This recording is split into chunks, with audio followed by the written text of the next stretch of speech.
November 15, 1777. Mud Island, in the middle of the Delaware River, a few miles below Philadelphia. The men inside Fort Mifflin have not had a full night's sleep in 5 days. Their barracks are gone, burned by hot shot the week before. Half their cannon are dismounted, wheels shattered, barrels tipped drunkenly into the mud that gives the island its name. A Rhode Island major named Simeon Thayer walks the wrecked parapet in the gray dawn light, counting his healthy men. He has fewer than 100 left who can still stand to a gun. Out on the river, close enough that the crews can see each other's faces, a British warship is dropping anchor, swinging its broadside into position. Its name is HMS Vigilant. It has come to finish this. The strange part isn't that the fort fell that day. The strange part is that it took the most powerful navy on Earth 6 weeks to make it happen. So how did a garrison that never numbered more than about 400 men, standing on a sandbar with a name that translates roughly to swamp, manage to choke the supply lines of a British army occupying America's largest city, and by George Washington the single most important thing he had left to bargain with, time? To understand why a mudflat mattered so much, you have to go back 3 months, to a battlefield about 30 miles away. On September 11, 1777, General Sir William Howe's army beat George Washington's Continental Army at the Battle of Brandywine Creek. It wasn't close.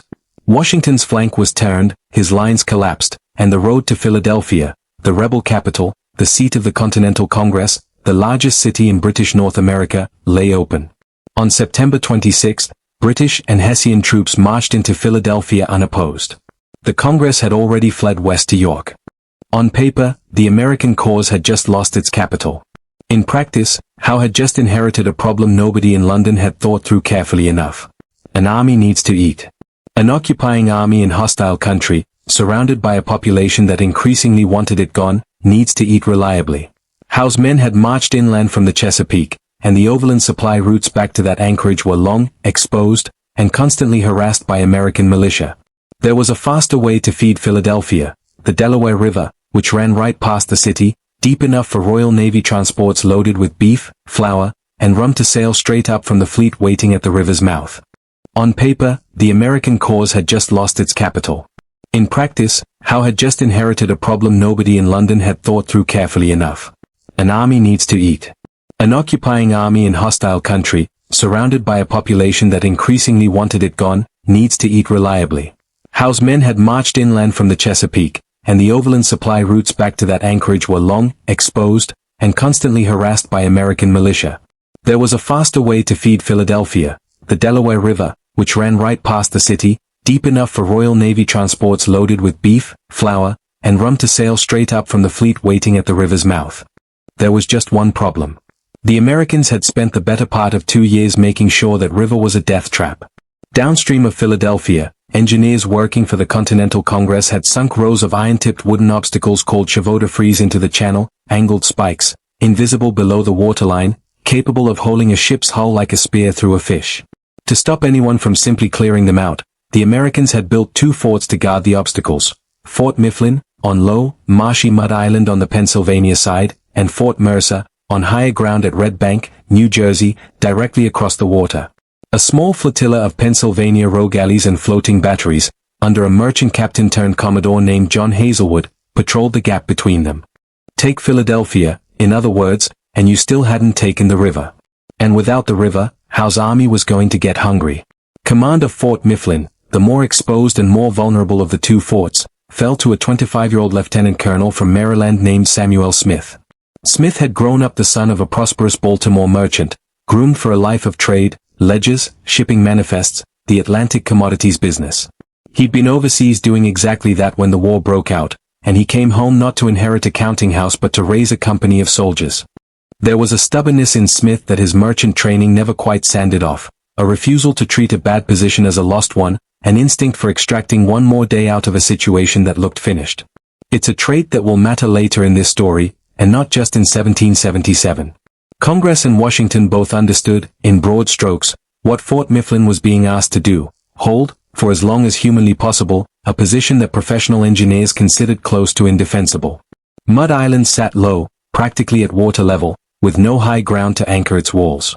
Worse, just across a narrow, shallow inlet to the fort's west sat Province Island, solid ground, dry enough to dig on, close enough to put a gun crew within point-blank range of Fort Mifflin's walls.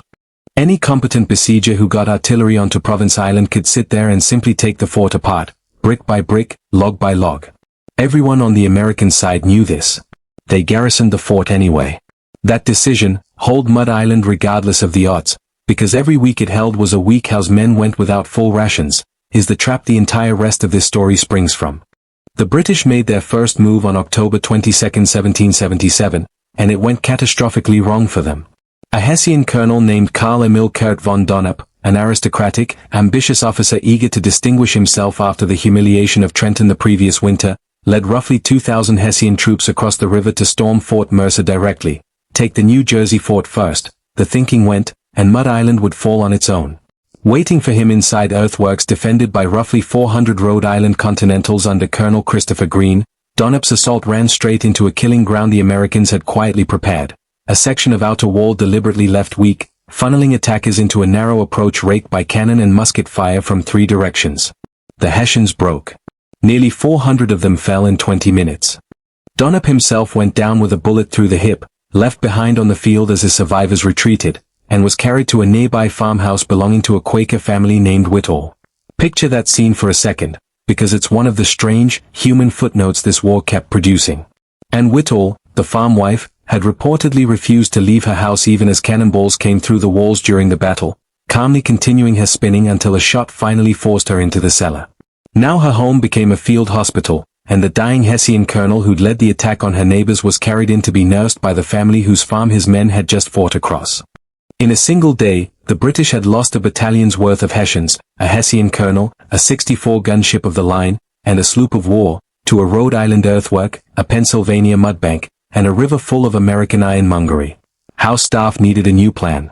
In a single day, the British had lost a battalion's worth of Hessians, a Hessian colonel, a 64-gun ship of the line, and a sloop of war, to a Rhode Island earthwork, a Pennsylvania mudbank, and a river full of American ironmongery. House staff needed a new plan. That plan had a name, Major John Montresor, the British Army's chief engineer in America, methodical, unhurried, and very good at his job. If Fort Mifflin couldn't be stormed, it would be reduced, ground down by siege artillery until nothing structural remained to defend. Montresor's men spent the last week of October and the first week of November hauling guns onto Province Island, that dry ground west of the fort that everyone had always known was the weak point. It was slow, wet, miserable work in marsh mud, under sporadic American fire the entire time. But by November 10th, the British batteries were in position, and the bombardment began in earnest. Now hold that thought for a second, because what happens over the following 5 days explains everything about why this fort mattered as much as it did, and it's worth understanding the pattern of it in detail before we get to the worst day. From November 10th onward, British guns on Province Island, supplemented within days by Royal Navy warships that maneuvered close enough to add their own broadsides, kept up a bombardment that grew heavier and more accurate by the day. Inside the fort, Samuel Smith's garrison, rotating in fresh Continental regiments roughly every few days because no unit could physically endure sustained duty under that kind of fire, tried to keep guns in action, repair palisades under darkness, and simply survive. On November 11th, Smith himself was knocked half senseless by a shell burst near his quarters and had to be evacuated across the river, handing command to Major Simeon Thayer of the 2nd Rhode Island Regiment, a hardened veteran who'd already survived captivity after Benedict Arnold's disastrous 1775 march on Quebec, and who did not intimidate easily. Then came November 15th, and the piece of the plan the British had been building toward the whole time. Under cover of a rising tide that morning, HMS Vigilant, a heavily armed floating battery, worked her way through a channel nobody had thought deep enough to use and dropped anchor at point-blank range from the fort's eastern wall, close enough that her crew could hear the Americans shouting inside. Backed by shore batteries on Province Island still hammering from the west, Vigilant's guns and swivel-mounted cannon began firing directly into the fort's interior. If you want to understand why so few American Revolutionary War channels ever spend real time on this siege, it's worth pausing here. This is exactly the kind of detail that gets lost between the bigger battles, and it explains the whole rest of what happens to this garrison. So if you're finding this useful, now's a good moment to subscribe, because we're about to walk through the worst these 400 men will ever live through. By early afternoon on November 15th, Fort Mifflin had, functionally, stopped existing as a fortification. Every palisade breached. Nearly every gun dismounted or destroyed. The garrison, reduced by this point to a skeleton crew of well under 100 men fit to fight, kept firing what they had left anyway. Smoke over the water. Splinters instead of walls. Thayer walking the ruins between hits, counting men, counting guns, counting hours until dark. Darkness came. It was the only thing left to hold on to. Under cover of night on November 15th into the early hours of November 16th, Thayer gave the order every professional soldier hates and every survivor is grateful for: abandon the position. Spike the remaining guns. Burn what could still burn. Load the wounded into boats. Cross the river to Fort Mercer in New Jersey, before the tide and the daylight made the crossing impossible. By dawn, Mud Island belonged to the British. There was almost nothing left of it to occupy. 4 days later, on November 20, 1777, Fort Mercer fell too, not stormed, but abandoned, as Lord Cornwallis approached the New Jersey shore with a relief force of roughly 5,000 men that Christopher Greene's garrison had no hope of resisting. The numbers, once the smoke cleared, were stark. Fort Mifflin's rotating garrison, never more than around 400 to 450 men present at any one time across the whole 6-week siege, suffered casualties that some accounts put in the range of 250 killed and wounded, a staggering proportion of the total force engaged. At Red Bank 3 weeks earlier, Donop's Hessians had lost roughly 400 men out of some 2,000 committed, against fewer than 50 American casualties. The Royal Navy had lost a ship of the line and a sloop outright. Fort Mifflin itself was gone, reduced, in the words of officers on both sides, to a smoking wreck of mud and ash. None of that changed the outcome. The British got their river. But they got it 6 weeks later than they'd planned, and that 6 weeks mattered more than almost anyone at the time understood. For the entire span of the siege, Howe's army occupying Philadelphia had been living on short, uncertain rations, dependent on foraging expeditions into a hostile countryside that cost him men and goodwill with every trip.